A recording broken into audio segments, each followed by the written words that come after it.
Hey guys, this is Norms of Norms Potato Tech. Do you have a laptop that is really slow and sluggish that you can't actually multitask to the max? Well, here are some of the simple upgrades as a consumer for you to save money and also to improve performance. So this is going to be a video segment on the hardware perspective. So let's find out.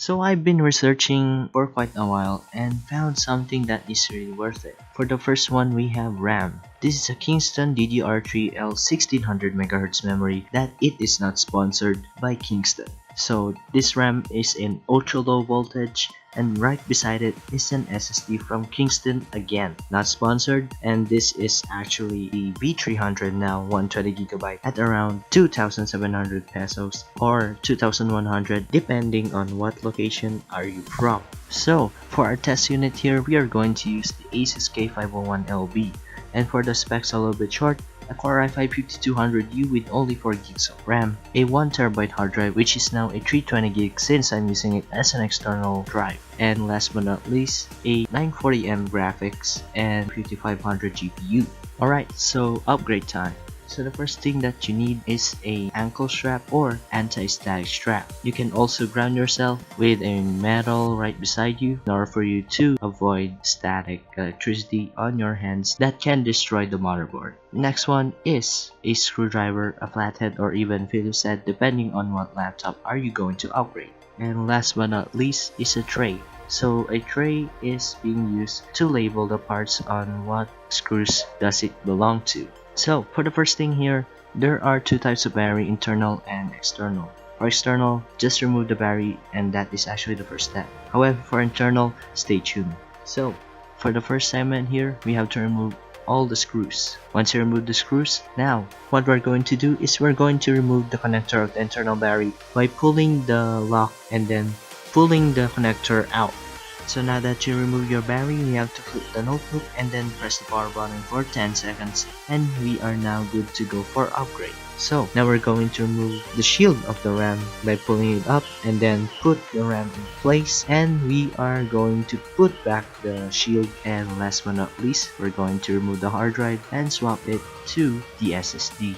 And once you're done with the SSD, put it back, and now we go on to the next step. On this next step, before you do the upgrade, is actually you have to clone your drive. There are a lot of softwares out there that you can use to clone it, and you can see it right here on my screen is the software that I use in cloning, but it is actually way better to refresh your Windows with a clean OS if you have a CD.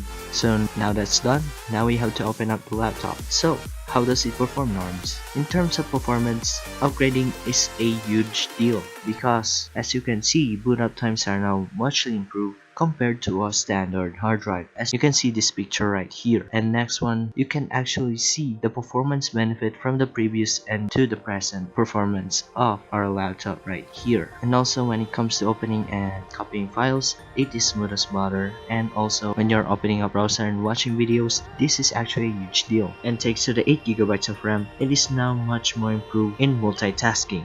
One last thing, how about gaming? So in terms of gaming, there are a little bit slightly high FPS bump. However, when it comes to RAM, it is actually a little bit more than SSDs, since SSDs are more fast, but they still have the same potential as a traditional hard drive when playing games. Only that you can see that the loading screen is way faster than a traditional hard drive. So what's the conclusion here? Well, don't conclude just yet, I'm not done. So there are a lot of upgrades out there that you can do, like gaming laptops that are really expensive.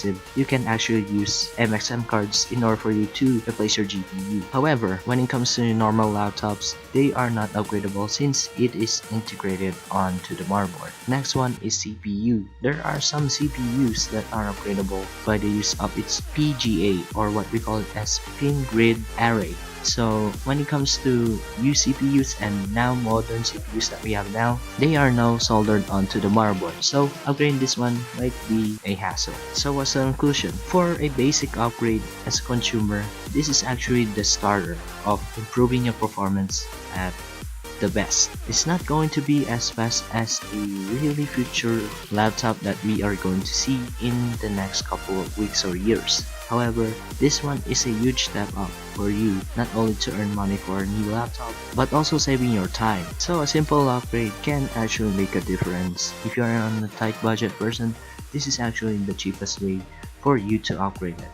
When it comes to warranties, you have to really know that you don't want to void it, so at least finish the warranty and then you can upgrade it later. So yeah, that wraps it up. If you want to know more upgrade stuffs, you can actually link down in the comments below. So anyway guys, this is Norms and I will be seeing you on another performance tips and tricks, and you will see later on the video how to improve the performance of your Windows 10. And as always, see you guys in the next one.